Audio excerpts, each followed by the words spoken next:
O assunto do vídeo de hoje é curva de aquecimento da água. Se você caiu de cara nesse assunto e não está entendendo nada, fica comigo até o final. Meu nome é Jamília Almeida e esse é mais um vídeo do canal Desvendando Aqui. Vamos lá. O que é essa tal de curva de aquecimento da água? O que é isso? Primeira coisa, é um gráfico. No eixo Y, a gente sempre vai ter o quê? A temperatura. E no eixo X, que é o eixo das abscissas, a gente vai ter o tempo. Tudo bem? Como que funciona? Eu vou pegar uma substância que esteja no estado sólido, e eu vou estar aquecendo essa substância até ela se transformar totalmente no estado de vapor. E eu vou analisando isso. Então, vou pegar aqui o gelo, esse gráfico que eu trouxe para vocês é da água, então vou pegar o gelo aqui a menos 50 graus Celsius.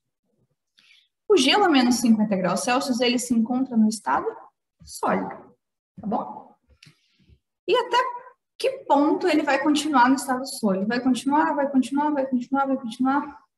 até o ponto de fusão. Então, o que acontece? O que significa uma curva de aquecimento? Significa que eu vou estar aumentando a temperatura e observando o estado físico. Ó, era gelo. Começou a menos 50 graus Celsius, aí eu comecei a aquecer. Aqueci. Chegou uma hora que esse gelo começou a derreter. Ele começou a se fundir. Ele começou a passar do estado sólido para o estado líquido. Começou a sofrer esse processo de fusão. Isso acontece no ponto de fusão, que é 0 graus Celsius para a água, tá?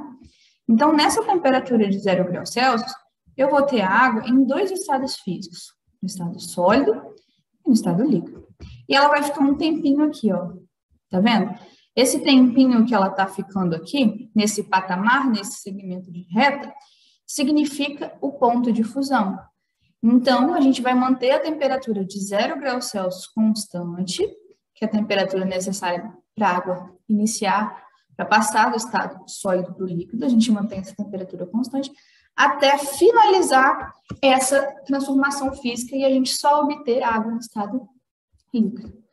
Então, no tempo de 105 segundos, a água, a partir de 105 segundos, 106, em diante, ela já está toda no estado líquido. A gente continua esse aquecimento, vai aquecendo, vai aumentando a temperatura,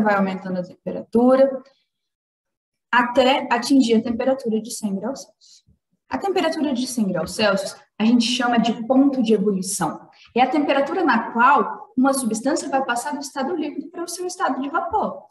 Nesse caso da água, ela está aqui, ó, desde aqui até aqui, nesse tempo aqui de 105 segundos até 205 segundos, é o tempo em que a água permanece no seu estado líquido.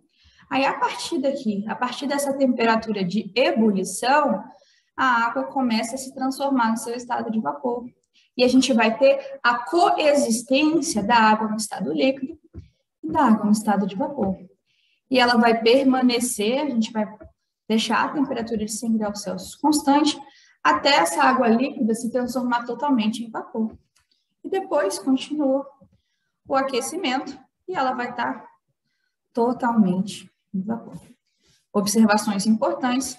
Nesse patamar aqui, o que é patamar? Patamar é esse segmento de reta aqui, ó. Nesse patamar aqui, a gente tem o ponto de fusão, recapitulando, né? E nesse ponto de fusão, nessa temperatura, ela se mantém constante até o gelo derreter todo. Então, aqui a gente consegue encontrar dois estados físicos, o sólido e o líquido. E nesse patamar aqui, é o ponto de ebulição, em que a gente também consegue encontrar dois estados físicos, que é o líquido e o vapor. Tudo bem? Aí a gente consegue ver que nesse tempo aqui de 205 segundos até 745 segundos é o tempo necessário para que a ebulição ocorra, para que a ebulição termine e a água se transforme totalmente no seu estado de vapor. Então, a partir desse tempo aqui de 745 segundos, a água já está totalmente no seu estado de vapor.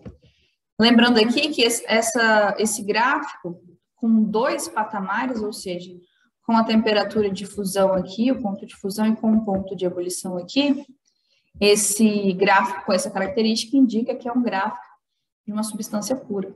E isso vai ao encontro do que a gente está estudando aqui, que é o gráfico da água. Como só tem água, né, que a gente está analisando, não é nenhum tipo de mistura, a gente tem que ter dois patamares muito bem definidos, que indica as temperaturas de fusão e as temperaturas de ebulição muito bem definidas. Tudo bem? Agradeço a vocês por ter assistido até aqui. Um grande beijo e até o próximo. Tchau!